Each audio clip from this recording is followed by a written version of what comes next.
My son grabbed my old blue suitcase, dragged it across his shining front floor, and threw it right through the open door like it was trash.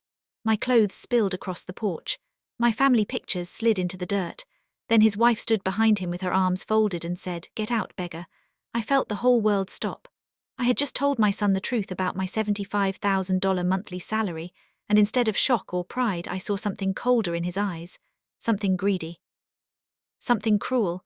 As I stood there in the falling rain, staring at the son I had raised with my own hands, only one question burned inside me. How did the little boy I once carried become the man who wanted to destroy me? My name is Margaret Wilson. I was 68 years old that summer, and until that day I still believed that love could fix anything inside a family. People who saw me in those days often made the same mistake. They saw my plain shoes, my simple dresses, and my small silver car, and they thought I was poor. I did not care. I had spent most of my life learning that quiet peace was worth more than showing off. I lived modestly because I wanted to, not because I had to. But my son, Daniel, had become the kind of man who cared too much about appearances. Daniel was 38, tall, handsome, always in a neat shirt, always checking his phone, always talking about deals, clients, neighborhoods, and status. He had not always been like that. When he was little, he used to hold my hand so tightly when we crossed the street that his fingers would leave little red marks on my skin. He used to say, "Mom, when I grow up, I will buy you the biggest house in the world." Life has a strange way of testing promises. After my husband, Frank, died 15 years earlier, I raised Daniel alone. I worked hard, saved carefully, and made one smart investment after another through a private consulting business Frank and I had built together before his death. Over time, that business grew bigger than even I expected. My monthly income became more than enough for a comfortable life. Much more, but I never told many people. Money changes the way people look at you. Sometimes it makes them too kind. Sometimes it makes them cruel. So I kept my life quiet. Daniel knew I was comfortable, but he did not know how comfortable. I had helped him many times over the years. I paid for his college when his scholarships were not enough. I covered his first apartment deposit. I even gave him a large amount of money when he wanted to start his real estate business. He called it a loan. I called it love. Then he married Vanessa. Vanessa had a bright smile that never reached her eyes. The first time I met her, she hugged me for too long and spent too much time looking around my house. Her eyes moved over my curtains, my paintings, my china cabinet, and even the old clock on the wall that Frank had repaired with his own hands. "This is cute," she had said. Cute. That was the word she used for a home built with years of sacrifice and memory. I knew then that she measured people by what they owned. Still, Daniel loved her and I wanted peace. For a while I tried. I brought pies to their house. I remembered her birthday. I smiled through her little comments. "This dress is sweet, Margaret, very simple. This car of yours is still running. Wow. You really know how to live beneath your means." She always said these things with a soft laugh like they were jokes. Daniel would laugh too, not because he found them funny, but because he had started choosing comfort over courage. He saw her disrespect and did nothing. That hurt more than her words ever could. 3 months before the day he threw me out, Daniel invited me to dinner at the large house he and Vanessa had just bought in Maple Crest, the richest neighborhood in town. The house was too big for them. White stone walls, black iron gates, a fountain in front, and a dining room so wide that voices echoed. Vanessa loved that house the way some people love mirrors. "Look at this place," she kept saying. "We made it. We finally made it." But during dinner I noticed something else. Daniel looked tense. Vanessa kept pushing him to talk. "Tell your mother about the expansion," she said. Daniel forced a smile. "We are thinking about buying another property across the street. Fix it up, flip it, big profit." That sounded normal enough. Daniel had always chased bigger and bigger things, but then Vanessa leaned toward me. "Actually, Margaret, maybe you can help." I looked at her. "Help how?" Daniel cleared his throat. "Just a temporary thing, Mom, a bridge loan." A bridge loan, that was a fancy way of saying they wanted money. "How much?" I asked.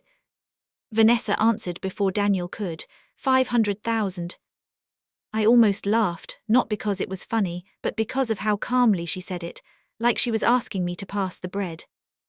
I set down my fork. "That is not a small favor." Daniel looked annoyed. You know we would pay you back. Would you? I asked quietly. The room changed after that. Vanessa stopped smiling.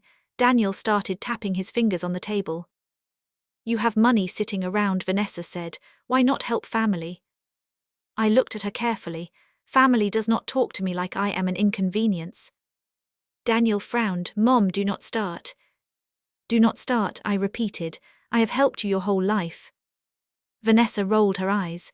And he is grateful, but gratitude does not buy property. There it was, the truth hiding under all her polished words. I left dinner early that night. After that their calls became more frequent. Daniel asked once, then twice, then again. Each time I said no, and each time his voice grew colder.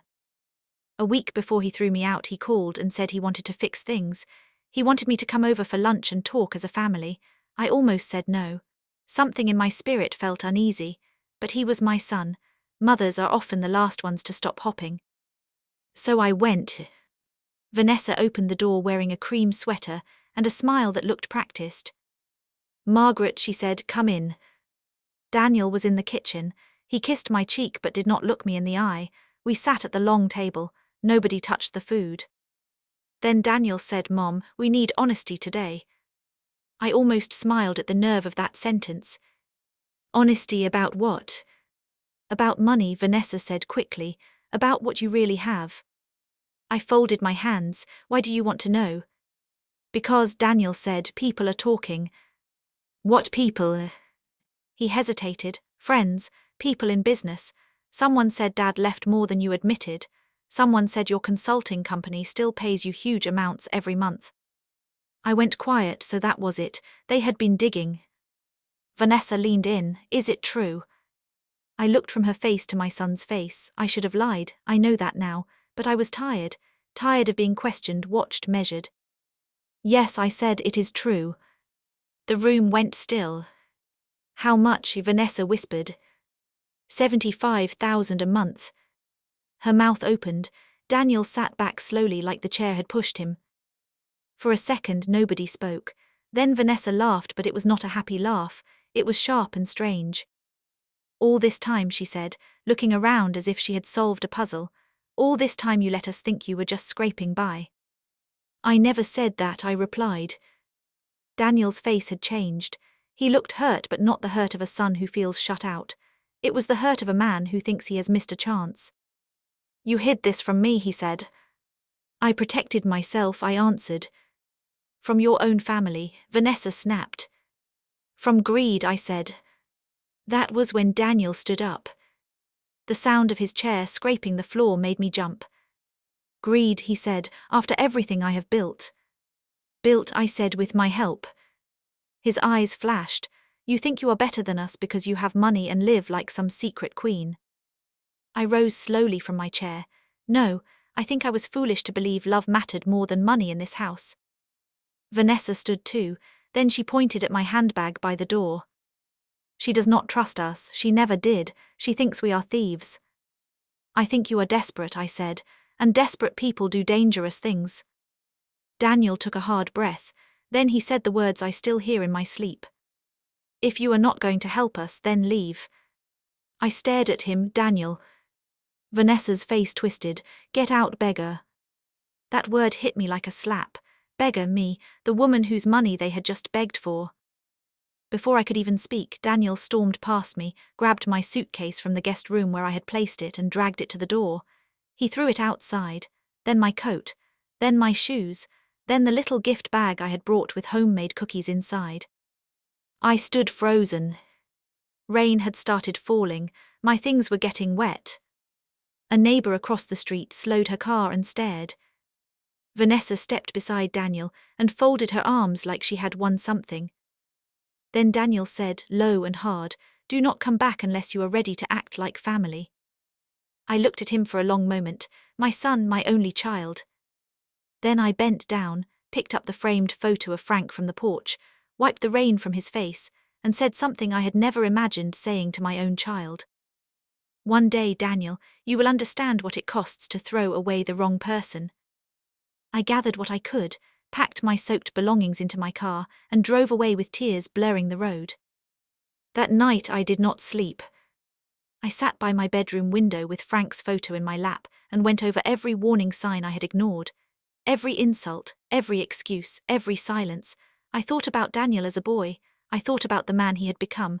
Then, sometime near dawn, my sadness began to change. It did not become hate. It became clarity. By morning, I had made 3 phone calls. One to my lawyer, one to my financial advisor, and one to a real estate broker. I asked the broker only one question. Is the mansion across from Daniel's house still for sale? There was a pause on the line. Then the broker said, yes, but there is something you should know. The sellers are in a rush and your son has already made an offer on it through a company name. I sat up straight. What company name? I asked. When the broker told me, the blood drained from my face. Because it was not just any company. It was a company Daniel had no legal right to use. And in that moment, I realized my son was hiding something far worse than greed. He was stealing. And I already knew exactly whose name he was stealing from.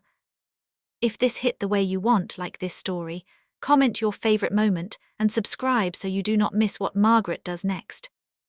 The name Daniel used was Wilson Grant Holdings. My hands went cold the second the broker said it. That company belonged to me. Not partly to me, not once mine, still mine. Frank and I had created Wilson Grant Holdings 22 years earlier when our small consulting work began to grow. After Frank died, I kept the company alive, quietly, carefully, legally. I never transferred it to Daniel. I never gave him permission to use the name. I had told him about the company when he was younger, but I had never made him an owner.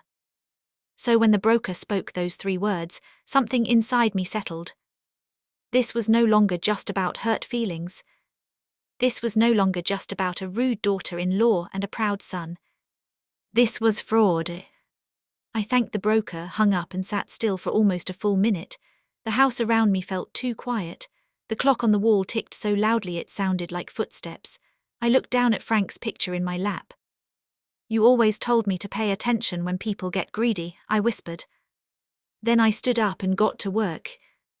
My lawyer, Mr. Benson, came to my home that afternoon. He was an older man with a soft voice and sharp eyes. Frank had trusted him. So had I. He sat at my kitchen table with a yellow folder and listened while I told him everything. I told him about the dinner. I told him about the pressure for money. I told him about Vanessa calling me a beggar. I told him how Daniel had thrown my things out into the rain. And then I told him about Wilson Grant Holdings. Mr. Benson did not interrupt. He only wrote notes and nodded slowly. When I finished, he took off his glasses and cleaned them with his handkerchief. Margaret, he said, I need to ask you something clearly. Did you ever sign any document giving Daniel authority to act for the company? No. Did you ever allow him to make real estate offers under that company name? Never. Then if he used it, he did so without permission. I swallowed hard. Could he go to jail? He gave me a careful look. If he signed legal documents using your company name, yes, there could be serious consequences. But first we need proof, real proof, not just a rumor from a broker. I nodded. He opened his folder. I can begin today. I will request records. Quietly. But you must decide what you want, Margaret. Do you want to protect him from the law, or do you want the truth no matter where it leads? That question stayed in the air between us. He was my son. But he had thrown me away like garbage. And worse, he may have tried to steal under my name. I lifted my chin. I want the truth. Mr. Benson gave one firm nod. Then we begin. After he left, I called my financial advisor, Nina. She had helped me manage my money for years and knew how much I hated waste, attention, and drama. When I told her what happened, she was quiet at first. Then she said, Margaret, I know you. You are hurt, but you are not reckless. So tell me honestly, why do you want the house across from Daniel? I stood by my window and looked out at my neat front garden. Because I need him to see me, I said, really see me. I have spent too many years being small so others could feel big. I am done with that. Nina let out a soft breath. Then buy it the right way, with your own name, clean records, clean money, no tricks. That was exactly what I planned. By the next morning, I was walking through the mansion across from Daniel's house. It was bigger than his, newer too, tall windows, a curved staircase, stone floors that shined under the light, a long front lawn with old maple trees. It was beautiful, but beauty was not what made me want it. It was the location. From the upstairs front room, I could see straight across to Daniel's front door. The broker, a brisk woman named Carla, walked beside me in high heels that clicked against the floor. "You asked for speed," she said. "The sellers are leaving for Europe in 6 days. If you want this place, we can move fast." I looked around the giant living room. "Do it," I said. Carla smiled. "Good, one more thing. Daniel Reed and his wife will not be happy. They were sure they would get this property through that company offer." "Let them be unhappy," I replied. She looked at me carefully then, like she was trying to understand who I really was. Most people did not know what to make of me at first. That had always worked in my favor. For the next 2 weeks, my life became a quiet storm. I signed documents. I moved money. I met inspectors. I reviewed records with Mr. Benson. And all the while, Daniel did not call once. Not once. At first that hurt, then it taught me something. He had not thrown me out in anger alone. He had thrown me out because he thought I was no longer useful. That truth cut deep. Still, calmer moments came too. One evening, my old friend Helen stopped by. Helen had been my next-door neighbor for 12 years before moving to Florida. She was in town visiting her sister and had heard part of the story from a mutual friend. She sat in my kitchen, drank tea, and shook her head so hard her earrings moved. "He did what?" "Threw my suitcase out the door," I said. Helen slapped the table. "Margaret, if one of my boys had done that, I would have bought the moon and blocked his sunlight." I laughed for the first time in days. That laugh felt good, it felt human. Then Helen reached across the table and held my hand. "Listen to me, this is not your shame. It is his, do not carry his shame on your back." Her words stayed with me. A few days later, Carla called with more news. "The house is yours," she said. "The sale is complete. Recording happens Friday morning." I closed my eyes. Friday. Only 4 weeks after Daniel had thrown me out. A month later, just like that. My chest rose and fell slowly. "Thank you," I told her. Then I hung up and sat with the silence. I did not feel joy the way I expected. I felt something heavier, stronger. Justice has a quiet sound when it finally walks into the room. On Friday morning, I put on a cream coat, pearl earrings, and the watch Frank gave me on our 20th anniversary. I drove to the title office with Nina beside me and signed every page with steady hands. Margaret Ann Wilson. My full legal names. The deed was stamped. The keys were placed in my hand. And the mansion across from Daniel officially became mine. Nina grinned when we stepped outside. "How do you feel?" I looked at the keys in my palm, like a woman who is done asking permission to be respected. We both laughed. Moving day came faster than I thought. I did not bring every piece from my old home at once. I brought only what mattered first: Frank's photograph, my books, my blue kitchen bowl, the hand-stitched blanket from my mother, my framed company certificate, the piano bench Daniel used to sit on as a little boy when his feet could not yet touch the floor. The movers worked all afternoon. Across the street, Daniel's curtains moved. He was watching. Vanessa was too. I could almost feel her eyes through the glass. By sunset, my silver car was parked in the new circular driveway. Lamps glowed warmly in the windows. Movers were carrying in the last boxes when I saw Daniel finally step outside. He stood on his front walk wearing a dark sweater and jeans, staring like he could not make sense of what he was seeing. Vanessa came out behind him, one hand on her hip. Even from a distance, I could read her face. Shock, then anger, then something close to fear. I stayed where I was. I did not wave. I did not smile. I simply turned and walked into my house. That night after the movers left, I sat alone in the upstairs front room and looked out over the dark street. The neighborhood was quiet except for the far sound of a dog barking and the whisper of wind through the trees. Then headlights swept across the lawn. A car pulled up outside my gate. Not Daniel's car. A black sedan. I frowned and stood. A man stepped out wearing a grey suit. He walked to the gate and pressed the call button. My new security screen lit up downstairs. I went down, pressed the speaker and said, "Who is it?" The man lifted his face toward the camera. "Good evening, Mrs. Wilson. My name is Thomas Hale. I work with Reed Premier Estates. I believe your son knows me." I went still. Reed Premier Estates was Daniel's company. Or at least the name he used in public. "What do you want?" I asked. His voice stayed calm. "I have documents that you need to see. I did not know where else to take them." Every warning bell in my mind began to ring. "What documents?" The man glanced back toward the street like he was afraid someone might be watching. "Papers about Wilson Grant Holdings," he said. "Your son and his wife are not just using the name. They have been using it for months, and if you do not stop them now, they are going to lose more than a house." My hand tightened on the speaker. "Lose what?" I asked. The man looked straight into the camera. "Everything," he said. And at that exact moment, I heard another sound behind me inside the house. A door closing.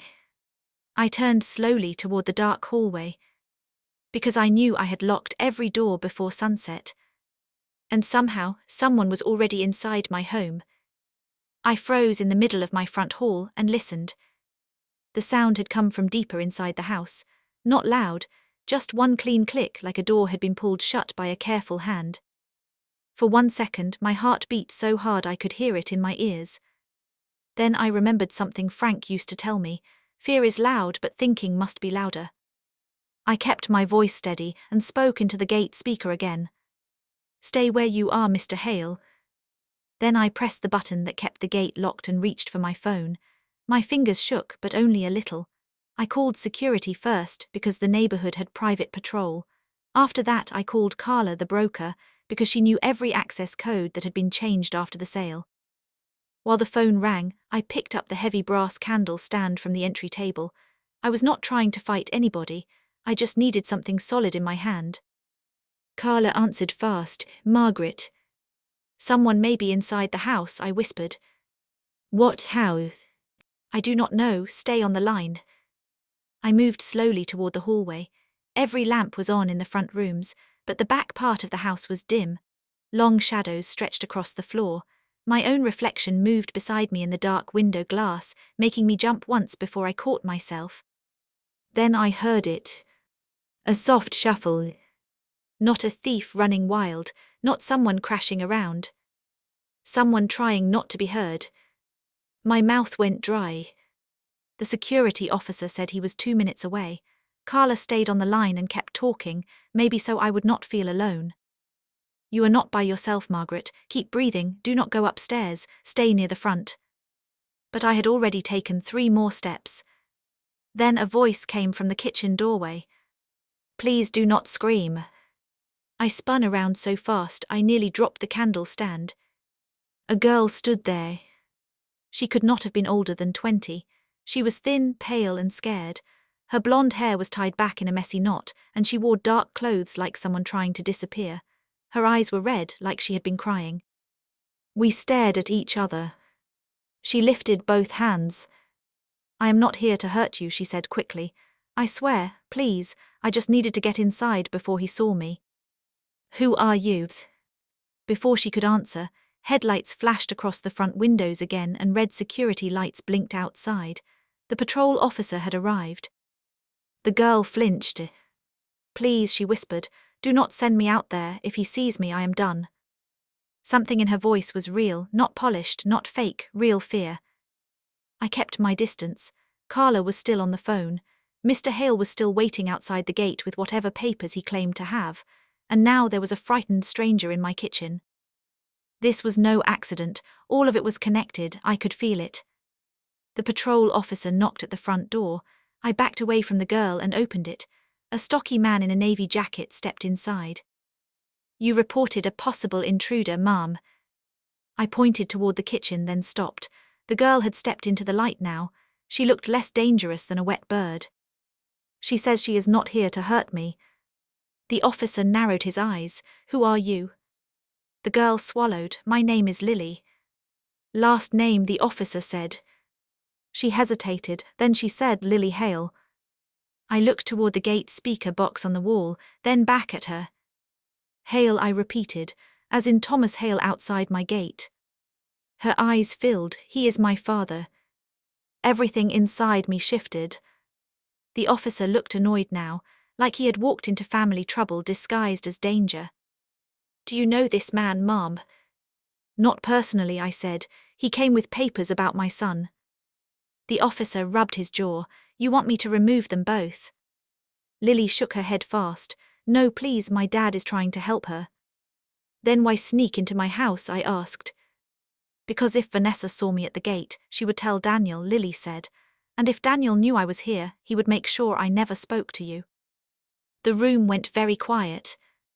I thanked the patrol officer and told him I was all right for now. He did not love that answer, but he agreed to remain outside near the gate until I called again if needed. Then I let Thomas Hale into the house. He stepped inside carrying a worn leather briefcase and looking like a man who had not slept much in weeks. Up close he looked older than he had on the screen. Tired, careful, the kind of man who had spent too long cleaning up other people's messes. He looked at Lily first. You should not have come inside. She lifted her chin. You should have told her sooner. He gave a small, sad nod, like he knew she was right. I led them both into the sitting room and stayed standing while they sat on the edge of the sofa. I did not trust them yet. I was not foolish, but I was listening. Thomas opened the briefcase and laid out copies of contracts, emails, bank transfer sheets, and company letters. Mrs. Wilson, he said, I was Daniel Reed's operations manager for 3 years.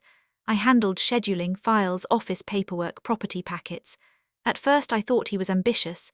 Then I realized he was dishonest. I should have walked away. I did not. That part is on me. He slid the top document toward me. That is a purchase offer your son submitted under Wilson Grant Holdings 5 months ago. I stared at the page. There it was. The company names. A forged signature that tried to look like mine. And a property I had never seen before. My stomach turned. How many times? I asked quietly. Thomas looked ashamed. 7 that I know of. I sat down because my knees no longer trusted me.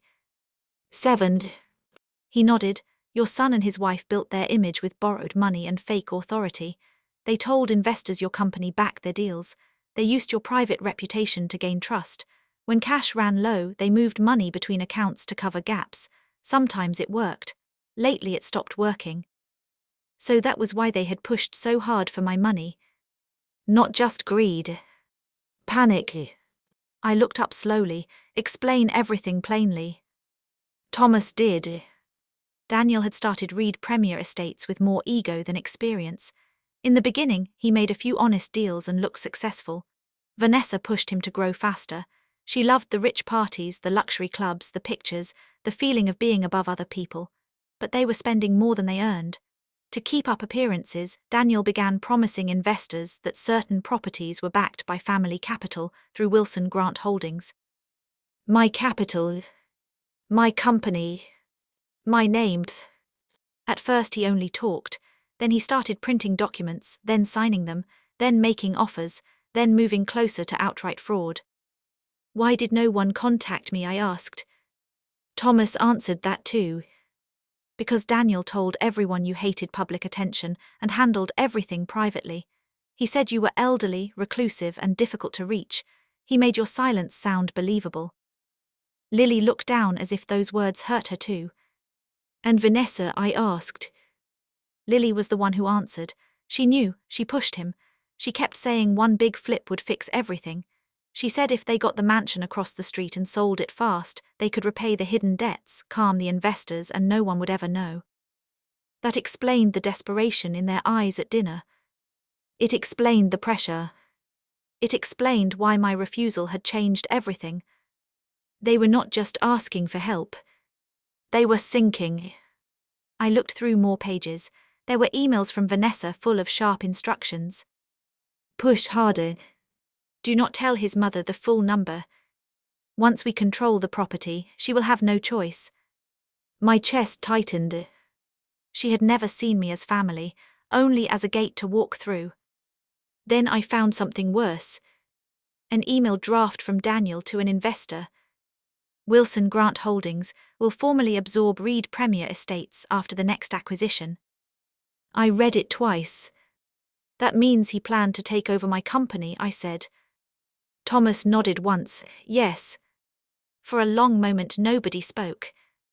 Then Lily leaned forward and clasped her hands. Mrs. Wilson, there is one more reason we came tonight. I looked at her. My dad found out this morning that Daniel is meeting 2 investors tomorrow night. He plans to close another arrangement using your company name, a bigger one. If he signs it, there will be no hiding what he did. How big? I asked. Thomas answered, $2 million. The room tilted. 2 million. Now I understood why he had not called me not once after throwing me out. He had moved beyond shame. He was running on fear and speed now, the kind of speed that wrecks lives. I stood and walked to the window. Across the street, Daniel's upstairs office light was on. He was there. Maybe packing, maybe planning, maybe telling himself he was one step away from fixing everything. I thought about the little boy who once cried because he broke a toy he loved. He used to confess everything back then. Mom, I did it. I am sorry. Where had that boy gone? I turned back to Thomas. Why bring this to me now? His face hardened with old regret. Because this afternoon Daniel told me that if anyone asked questions, we would all say you approved everything before your memory started slipping. He wanted to paint you as confused. He was ready to ruin your name to save his own. My anger went cold. That kind of cold is dangerous because it is very clear. Lily spoke softly. I heard Vanessa say something too. She said once the papers are signed tomorrow, your mother will not be a problem anymore. I stared at her. What does that mean? Lily shook her head fast. I do not know exactly, but she smiled when she said it, and I did not like the way it sounded. A heavy silence filled the room. That was when I knew this had gone farther than money. Much farther. They were not just lying. They were preparing to bury me under their lies. If you are enjoying this story, this is a good moment to like, comment, and subscribe so you stay with Margaret all the way to the truth. Now let us keep going. I asked Thomas and Lily to stay while I called Mr. Benson. He answered on the second ring. I said only one sentence before he cut in. Do not say anything else on an open line, he told me. I am coming over now. Less than an hour later, he was in my sitting room with the documents spread across the table. He read fast. His jaw tightened. Twice he muttered words under his breath that I will not repeat. At last he looked up. Margaret, this is enough to seek an emergency injunction by morning. We can freeze the company name from further misuse and notify the right people before tomorrow night. Do it, I said. He nodded. There is more. If Daniel meets those investors tomorrow, we may be able to catch him in the act. Legally, cleanly. Thomas added, I know the location. Private dining room at the Ashbury Club, 7:30. Mr. Benson looked at me over his glasses. This could end in one of 2 ways. Quiet surrender if Daniel backs down, or public collapse if he keeps lying. I did not answer right away. My eyes drifted once more to the window. Across the street, Daniel's office light suddenly went off. Then his front door opened. A car pulled out of his driveway and rolled slowly down the street. Not away from us. Toward us. The headlights stopped directly outside my gate. And when I looked through the glass, I saw Vanessa stepping out alone, smiling up at my house like she already knew exactly who was inside. Vanessa stood outside my gate with one hand resting on the black iron bar, smiling like a woman who thought she still had control. That smile bothered me more than shouting would have. People who shout are often scared. People who smile at the wrong moment are often planning something. Nobody in the sitting room moved at first. Thomas went pale. Lily gripped the sofa cushion so tightly her knuckles turned white. Mr. Benson calmly began stacking the papers into neat piles, which somehow made the whole moment feel even more serious. I looked at the security screen again.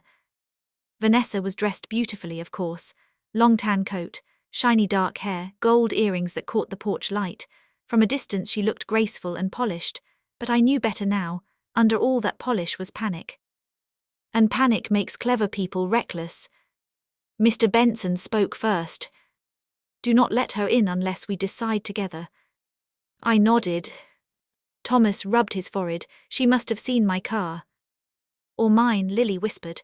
She knows I borrowed Dad's sedan this afternoon. Vanessa pressed the call button at the gate. The speaker chimed through the hall. I stepped over to the panel and pressed the talk button, but I did not unlock anything. Why are you here, Vanessa?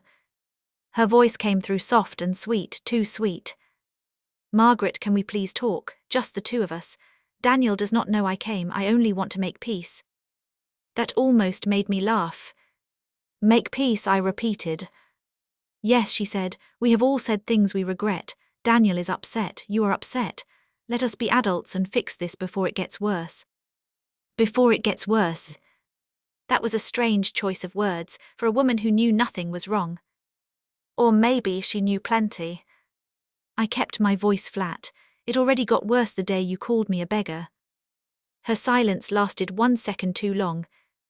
Then she sighed, as if I were the difficult one. Margaret, I apologized in my heart for that.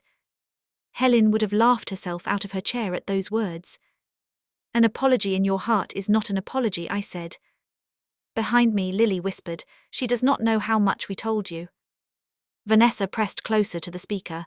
I brought something for you, something important. Please open the gate.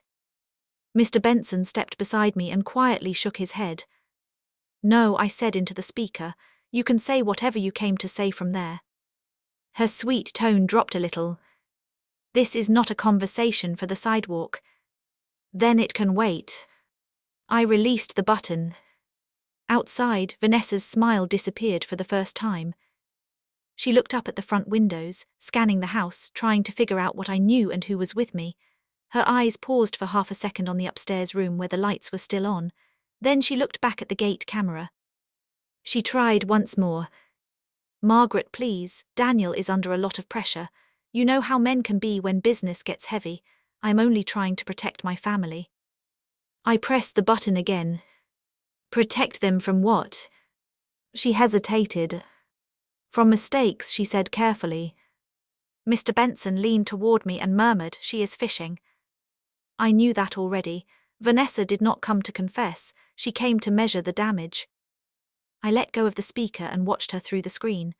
After another long moment, she reached into her handbag, pulled out an envelope and slid it through the bottom gap in the gate. Then she lifted her chin and said loudly enough for the camera to catch every word. You should read that before tomorrow night. It may help you remember who really needs who. Then she turned, got into her car and drove away. The room held its breath until her taillights vanished. Thomas was the first to move. He practically ran to the gate, retrieved the envelope after I remotely opened it for him, and brought it inside like it might explode. He handed it to Mr. Benson. My lawyer opened it carefully. Inside was a single sheet of paper and a flash drive. He read the paper first. What is it? I asked. He handed it to me. It was a typed note. If you go public with private family business, old secrets about your husband and your company may also become public. Some names are safer left buried. At the bottom was one sentence written by hand.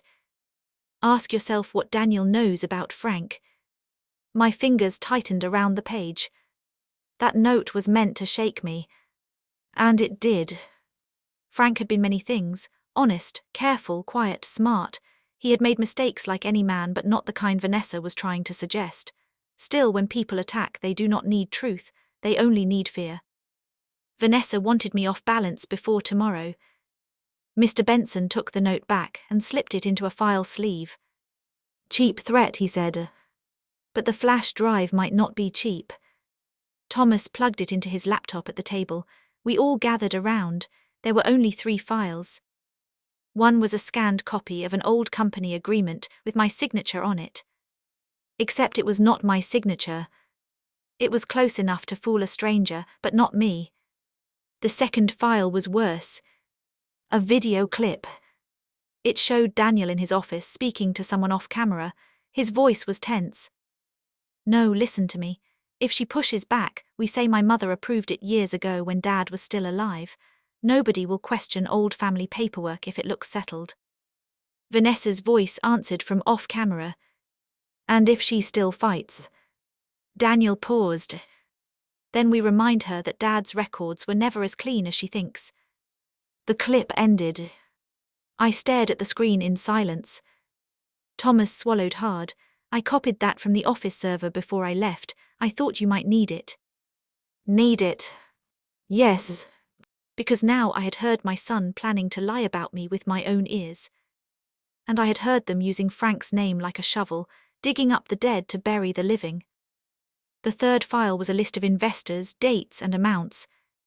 Mr. Benson read it fast and his face changed. "Margaret, this is much larger than I thought. Daniel is not just juggling private loans. He took money from 4 separate groups. Some of them are not patient people."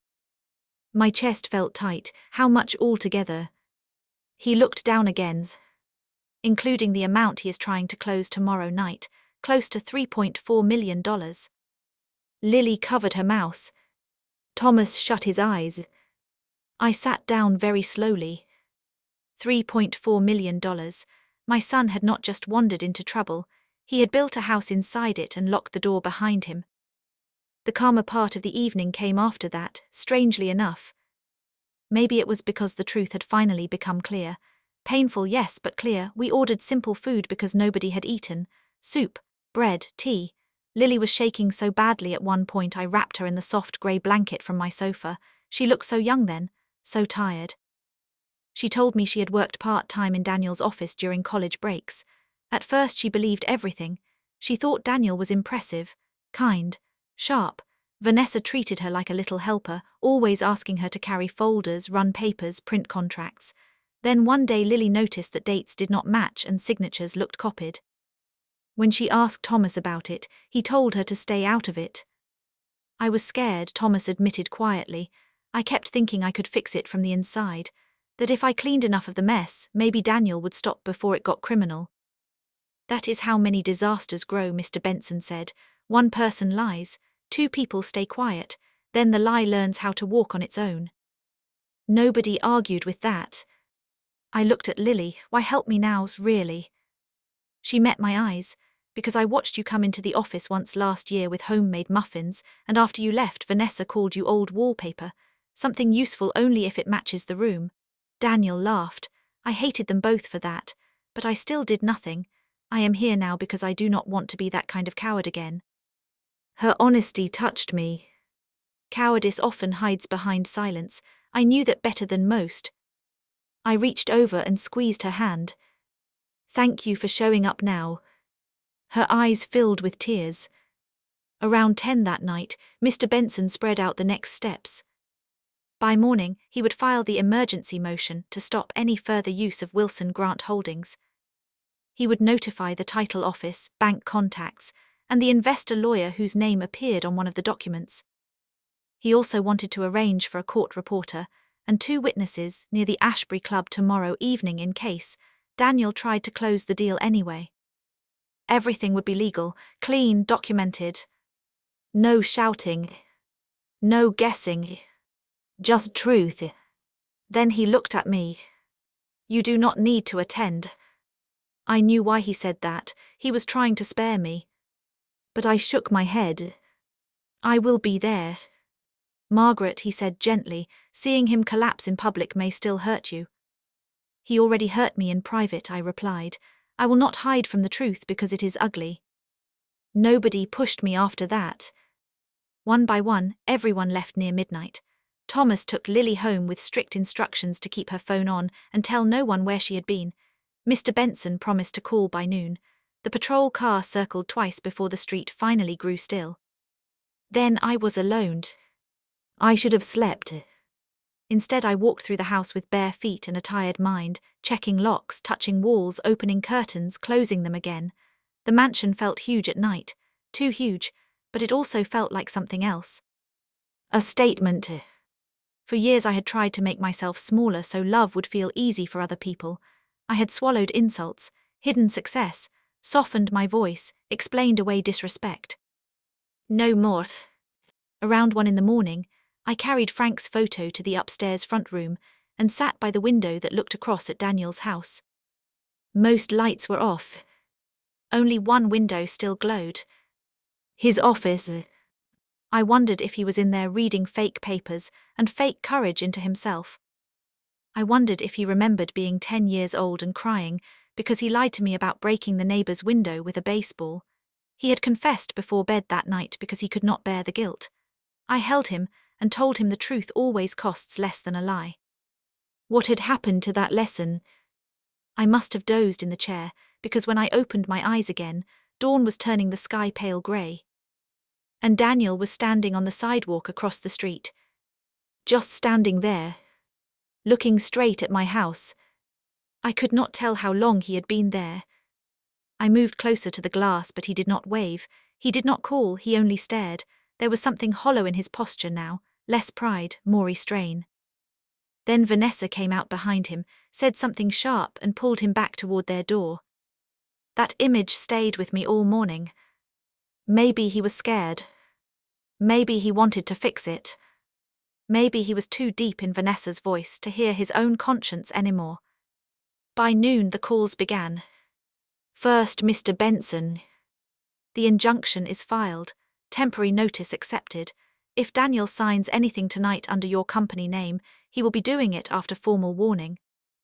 Then Nina. I moved a few protections around your accounts, just in case someone gets desperate. Then Carlot. You may want to know there was activity at Daniel's house early this morning. 2 men in suits, one angry, one very quiet. They left after 15 minutes. Investors probably. Pressure was building. The hours before evening felt longer than whole months. I dressed carefully, navy dress, cream coat, pearl earrings again, not because I needed armor but because I needed to feel like myself, steady, clean, unashamed. At 6:30, a black car sent by Mr. Benson took me to the Ashbury Club. The place looked exactly how men like Daniel liked their secrets served: polished wood, gold lamps, soft music, expensive silence. Mr. Benson met me in a private side lounge with a court reporter, another attorney and Thomas, who looked sick with nerves. Everything is in place, my lawyer said. One investor already received notice from me and may confront Daniel directly. Another insisted on proceeding to hear Daniel out. That may work in our favor. And Vanessa, I asked. Thomas answered, she is here, she helped set the meeting. Of course she did. At 7:28, my pulse started beating harder. At 7:31, Thomas got a text from an office contact and looked up. They are in the dining room. At 7:34, Mr. Benson's phone buzzed with confirmation that the written notice had been delivered electronically to Daniel's email and business account. So now Daniel could not claim ignorance. He knew. And if he still lied now, it would be a choice made in full daylight. Mr. Benson stood and looked at me. Last chance to stay here. I rose too. No. We walked together down the long corridor toward the private dining room. Every step sounded louder than it should have. At the door we paused. Inside I could hear voices, one deep and impatient, one smooth and false, one was Daniel. One was Vanessa, I knew them both without seeing them. Then came Daniel's words, clear enough through the wood to stop me cold. Wilson Grant Holdings is fully under my control now. My mother signed over final authority after a family dispute last month. My hands went icy. He was doing it. Even after the warning. Even after the notice. He was still doing it. Mr. Benson put his hand on the door handle and looked at me one last time. I nodded. He opened the door. And the first person Daniel saw when he turned toward us was me. The room went so quiet that I could hear the soft hum of the ceiling lights. Daniel had one hand resting on a leather folder. Vanessa was seated beside him with her back straight and her chin lifted, like she still believed she could talk her way out of anything. Across from them sat two investors in dark suits, a woman with a legal pad, and a man I guessed was another advisor. Crystal glasses and untouched plates covered the long polished table. And there I was, standing in the doorway. Alive, calm, and very much not under anyone's control. Daniel's face lost all its color. "Mom," he said. He said it like he had seen a ghost. Vanessa recovered first, she always did. Her eyes narrowed, but she forced a smile. "Margaret, we were just discussing a family matter." Mr. Benson stepped in beside me. "No," he said evenly, "you were discussing fraud." That one word changed everything. One of the investors sat back hard in his chair. The woman with the legal pad stopped writing and looked up sharply. Daniel opened his mouth, closed it, then stood too fast and knocked his chair against the floor. "This is not what it looks like," he said. I looked straight at him. "Then tell the truth for once." He stared at me like he did not know which version of me he was facing, the quiet mother who excused everything, or the woman he should have been afraid to betray.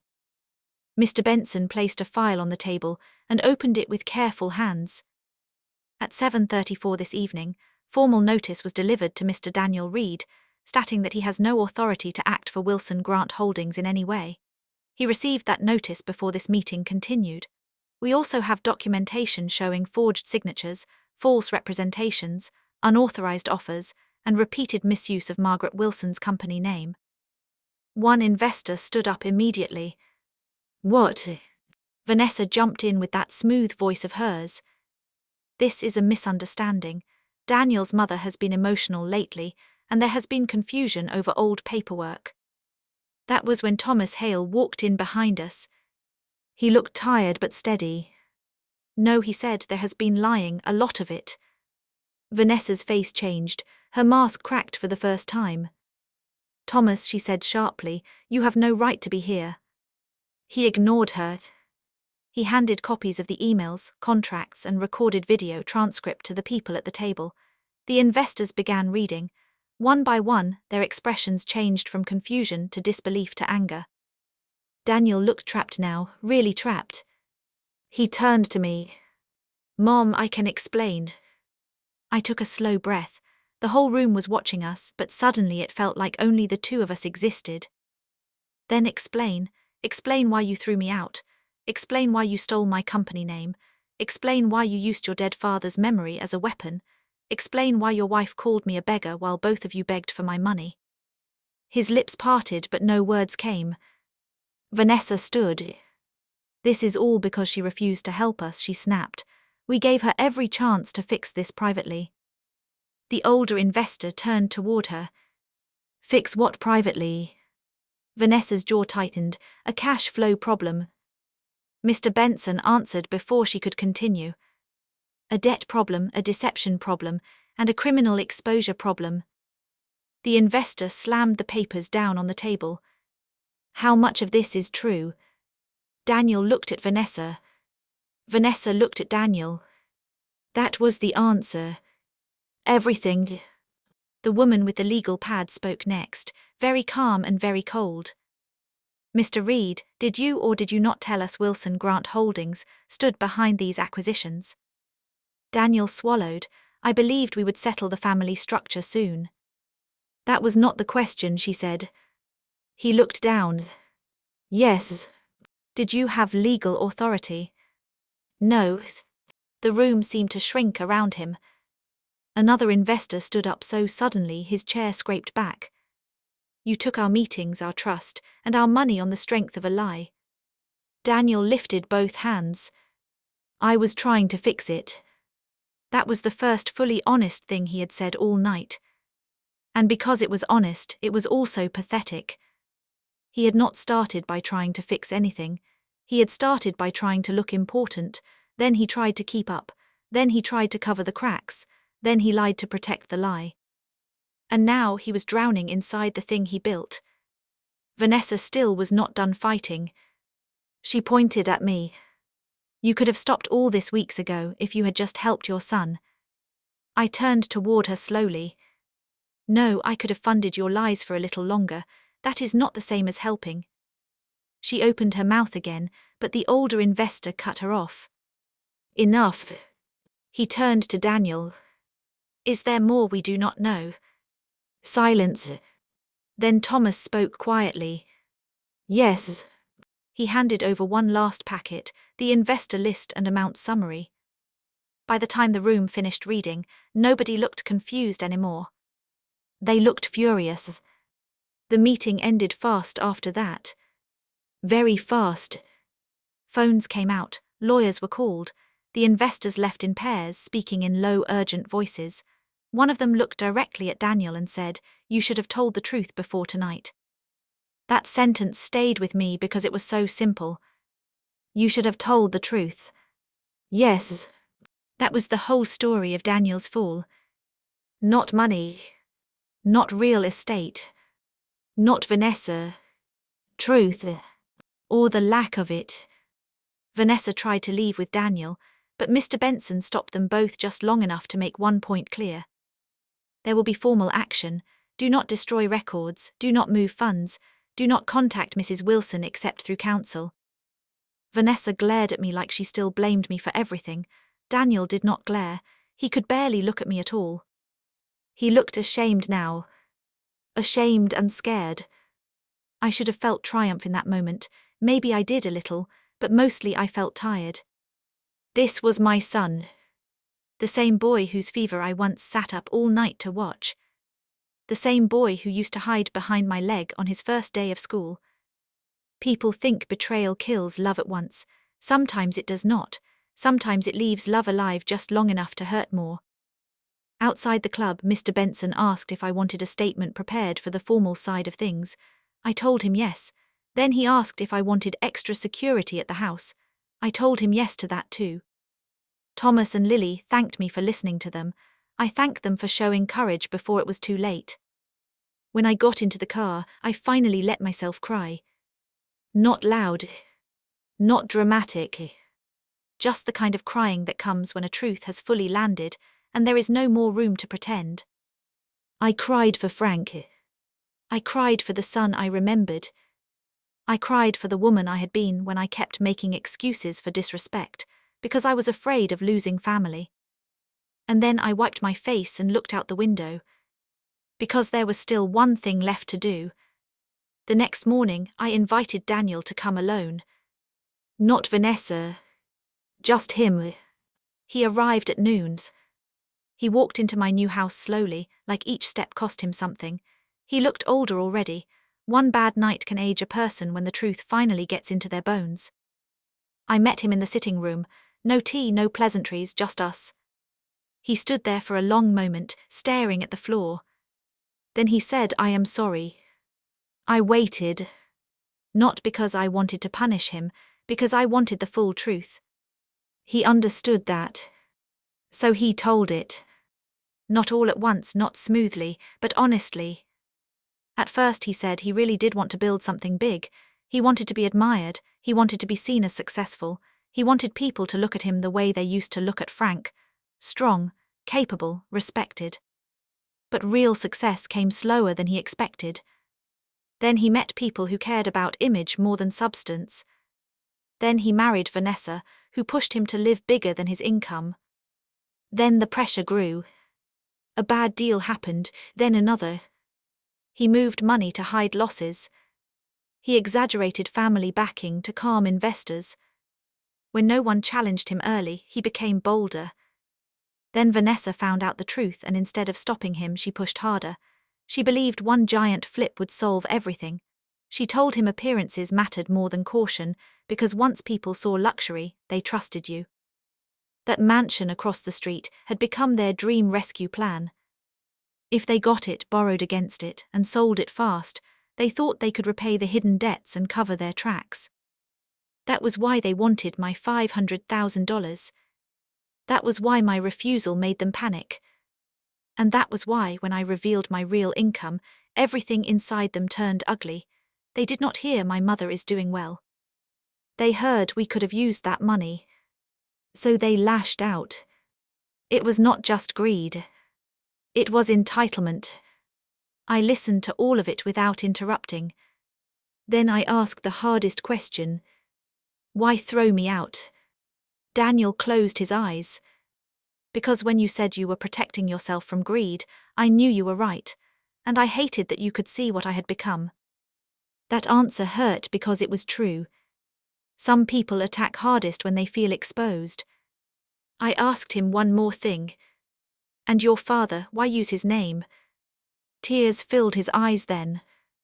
Because I thought if people believed I was carrying on his legacy, they would trust me, and because I was ashamed that I was nothing like him. That was the first time I saw my son as a broken man, instead of just a cruel one. Broken does not excuse betrayal, but it explains it. I told him plainly what would happen next. Mr. Benson would handle the legal side. I would not lie for him. I would not hide records. I would not let him place blame on me, on Frank, or on age, confusion, or family misunderstanding.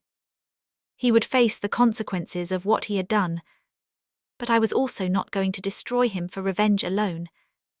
I would tell the truth and let the truth do its work. He nodded slowly, tears running down his face now. What about Vanessa? He asked. That was the first time he had said her name without sounding certain. I answered simply, that is for you to decide, but any person who teaches you to dishonor your mother, forge papers, and lie in your father's name is not helping you build a life. She is helping you ruin one. He looked down again. I think I knew that a long time ago, he whispered. Yes, I said, you did. You were just too weak to act on what you knew. It was a hard sentence. But he needed hard truth now, not soft comfort. When he left that day, he looked smaller than when he arrived. Not smaller as a human being. Smaller in pride. And sometimes that is the beginning of becoming real again. The weeks that followed were painful, public and necessary. Reed Premier Estates collapsed. Several properties were frozen under review. The false claims tied to my company were formally withdrawn. Because of the evidence, because I acted quickly, and because some investors wanted repayment more than spectacle, the matter stayed mostly civil rather than turning into a huge criminal trial. Daniel signed admissions through counsel. Assets were sold. Debts were restructured. He lost nearly everything he had used to impress people. Vanessa did not stay. The minute the money dried up and the praise vanished, she left for an apartment downtown and tried to paint herself as the victim. It did not work very well. Too many emails had her name on them. Too many people had heard too much. In the end, she faced her own consequences and lost the social world she cared about more than anything else. And Daniel, he moved out of the grand house on Maple Crest. He rented a simple 2-bedroom place across town. No gate. No fountain. No image. Just 4 walls and the truth. For a while we did not speak much. That was needed too. Forgiveness is not pretending nothing happened. Forgiveness needs truth, time and change. Months passed. Then one Sunday afternoon, Daniel came to my house carrying a small cardboard box. Inside were old things from his childhood that he had found while packing, a toy truck, a school photo, a handmade birthday card he gave Frank when he was 7. The card said, "Dad, when I grow up I want to be good like you." Daniel cried when he found it, he told me. So did I when I read it again. That afternoon, for the first time in a long while, we talked without lies between us. Not happily, not easily, but honestly. He told me he had started seeing a counselor. He had gotten a normal job under another company, not as a boss, just as a worker. He was learning how to live without performing success. He was learning how to earn trust instead of borrowing it. And he said something I will never forget. Mom, being poor would not have ruined me, being fake did. That was the real lesson. Not that money is evil.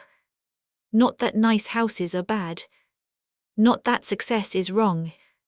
The lesson was this. When pride grows faster than character, collapse is only a matter of time. And silence can be dangerous too. I had stayed quiet too often. I had allowed little insults because I wanted peace. I had kept shrinking to avoid conflict, but silence does not heal disrespect, it feeds it. So I changed too. I stopped hiding my strength. I stopped making myself small to keep others comfortable. I stopped confusing love with surrender. The mansion across the street became more than a revenge move. It became a turning point, a line in the ground, a statement to myself that I would never again beg for respect in places where I had already earned it. A year later, I sold that mansion for a profit. Not because I had to, because I wanted a new beginning that belonged only to me. I moved back to a smaller home with a wide porch, a piano by the window, and roses in the front garden. Peace came back slowly there. Real peace. Earned peace. Daniel visits now and then, not often but sincerely. He comes early, he knocks. He carries groceries in without being asked. He sits at my kitchen table and drinks coffee like the boy he used to be, only quieter now. Humble, careful. Trust is still rebuilding. Some things never return exactly as they were. But some things can grow back in truer form. And when people ask me what happened with my son, I tell them the simple version. He forgot who loved him. He chased appearances. He listened to the wrong voice. And he learned too late that the person he threw away was the very person whose name had been holding up his whole false world. Then I smile a little and add this. Never insult the quiet one in the family, especially not the mother who built more than anyone ever bothered to ask about. If this story touched you, like, comment and subscribe, and tell me this in the comments. Would you have forgiven Daniel too? That is the end of my story. And the truth is, buying the house across the street was not the greatest revenge. The greatest revenge was this. I survived their cruelty. I told the truth. And I never became like them.